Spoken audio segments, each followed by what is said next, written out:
देखो बच्चों, अपने लास्ट वीडियो में समायोजन की दो असर किस प्रकार देनी है उसके बारे में अभ्यास किए थे।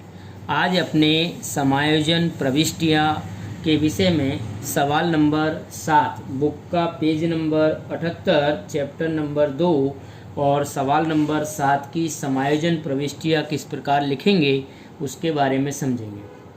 अब सवाल नंबर 7 में निम्नलिखित समायोजनों की समायोजन प्रविष्टियाँ लिखिए, ऐसा सवाल दिया है। उसमें पहला सवाल है कि अंतिम स्टॉक की कीमत 40,000 रुपये है परंतु उसकी बाजार कीमत 20% कम है, तो उसकी समायोजन प्रविष्टि होगी अंतिम स्टॉक खाता उधार 32,000 रुपये, व्यापार खाता से 32,000 रुपये। और एक छोटा सा विवरण भी लिखना है कि वर्ष के अंत में अंतिम स्टॉक की समायोजन प्रविष्टि की उसके। इस प्रकार इस व्यवहार की समायोजन प्रविष्टि करेंगे। 40,000 में से 20% पहले कम कर देंगे तो 8,000 कम करके रकम आएगी 32,000 रुपये। उसकी एंट्री अंतिम स्टॉक खाता उधार व्यापार खाता से। उसी प्रकार अब दूसरा व्यवहार है, दूसरा सवाल का व्यवहार है कि रुपये 1,000 वेतन अदत्त है, अदत्त यानी चुकाना बाकी है, तो उसकी एंट्री करेंगे अपने वेतन खाता उधार अदत्त वेतन खाता से अथवा चुकाना बाकी वेतन खाता से 1,000 रुपये। और उसका विवरण अपने लिखेंगे कि चुकाना बाकी वेतन की समायोजन प्रविष्टि की उसके। इस प्रकार इस व्यवहार की दूसरी समायोजन प्रविष्टि इस प्रकार होगी। उसी प्रकार अब तीसरा व्यवहार दिया है कि महेंद्र ने पेड़ी को दी रुपये 25,000 की लोन पर 10% की दर से ब्याज चुकाना बाकी है।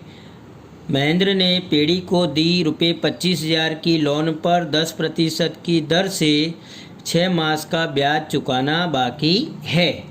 तो इस समायोजन में सबसे पहले तो अपने 25,000 की लोन पर 10% की दर से 6 मास का ब्याज निकालेंगे। तो 25,000 गुणे 10 गुणे 6 बटे में 100 गुणे 12, इस प्रकार इसका ब्याज आएगा रुपये 1250। अब 1250 रुपये जो ब्याज आया उसकी समायोजन प्रविष्टि इस प्रकार होगी। लोन पर ब्याज खाता उधार 1250 रुपये, महेंद्र को दी लोन खाता से 1250 रुपये। इस प्रकार अपने एंट्री करेंगे। महेंद्र ने दी लोन खाता से 1250, पेड़ी ने ली लोन पर ब्याज की समायोजन प्रविष्टि की उसके। इस प्रकार अपने इसका विवरण लिखेंगे। उसी प्रकार अब चौथा सवाल है रुपये 500 ब्याज के पेशगी प्राप्त है। पेशगी यानी अग्रिम, जो एडवांस मिल जाते हैं उसको पेशगी कहते हैं।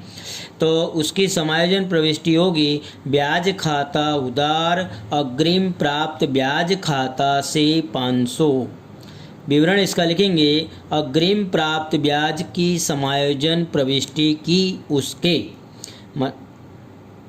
पाँचवा सवाल है रुपये 5 लाख के मकान पर 8% की दर से 8 मास की घिसाई निकालिए। तो सर्वप्रथम अपने इस पे घिसाई निकालेंगे। 5 लाख गुणे 8 बटे में 100 गुणे 12, इस प्रकार घिसाई की रकम आएगी 26,667 रुपये। और घिसाई खाता हमेशा उधार किया जाता है तो उसकी समायोजन प्रविष्टि करेंगे। घिसाई खाता उधार 26,667 रुपये, मकान खाता से 26,667 रुपये। और उसका एक विवरण लिखेंगे मकान पर घिसाई का प्रावधान किया उसके।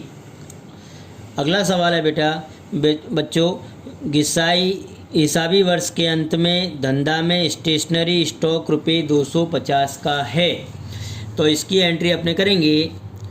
स्टेशनरी स्टॉक खाता उधार 250, स्टेशनरी खर्च खाता से 250। और इसका एक विवरण लिखेंगे कि हिसाबी वर्ष के अंत में स्टेशनरी स्टॉक की समायोजन प्रविष्टि की उसके। अगला सवाल है कि हिसाबी वर्ष के अंत में देनदार रुपये 50,000 के हैं, जिसमें से 4500 रुपये डूबत ऋण के अपलिखित करो और देनदारों पर 10% डूबत ऋण अनामत का प्रावधान करो। इस सवाल की दो समायोजन प्रविष्टि की जाएगी, एक डूबत ऋण की और एक डूबत ऋण अनामत की। सर्वप्रथम अपने डूबत ऋण की प्रविष्टि करेंगे। डूबत ऋण खाता हमेशा उधार होता है, इसलिए एंट्री करेंगे डूबत ऋण खाता उधार 4,500, देनदार खाता से 4,500। इस प्रकार डूबत ऋण के अपलिखित किए उसके इस प्रकार विवरण लिखेंगे। अब देखो बच्चों, पहले अपने 50,000 रुपये के देनदारों में से 4500 रुपये डूबत ऋण घटाने के बाद अब देनदार बचे 45,500। तो 45,500 के 10% हुए 4550 रुपये, 4,550। उसको अपने डूबत ऋण अनामत की एंट्री करेंगे। लाभानी खाता उधार डूबत ऋण अनामत खाता से 4,550 रुपये और उसका विवरण लिखेंगे। डूबत ऋण अनामत का प्रावधान किया उसके। ये दो एंट्री अलग अलग प्रकार से लिखेंगे। अगला सवाल है, एक साझेदार रुपये 5,000 का माल निजी उपयोग के लिए ले गया जिसका लेखा करना बाकी है। निजी यानी आरण, गुजराती में जिसको उपाड़ कहते हैं, आरण।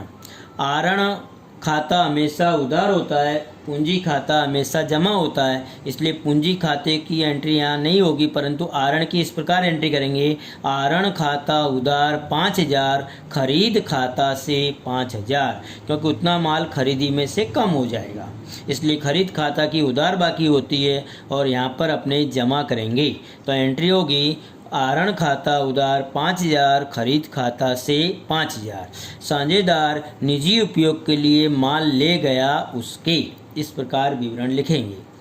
और बुक में 7वें सवाल के अंदर 9वां व्यवहार है कि रुपये 3,000 का माल आग से जल गया, बीमा कंपनी ने 80% रकम का दावा स्वीकृत किया।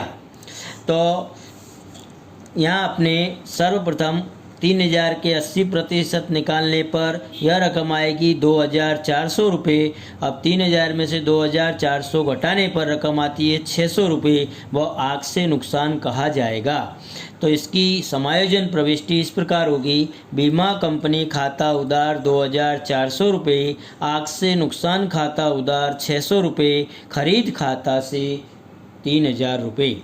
और इसका विवरण लिखेंगे। आग में जल गया माल बीमा कंपनी ने 80% रकम का दावा स्वीकार किया, उसकी समायोजन प्रविष्टि की।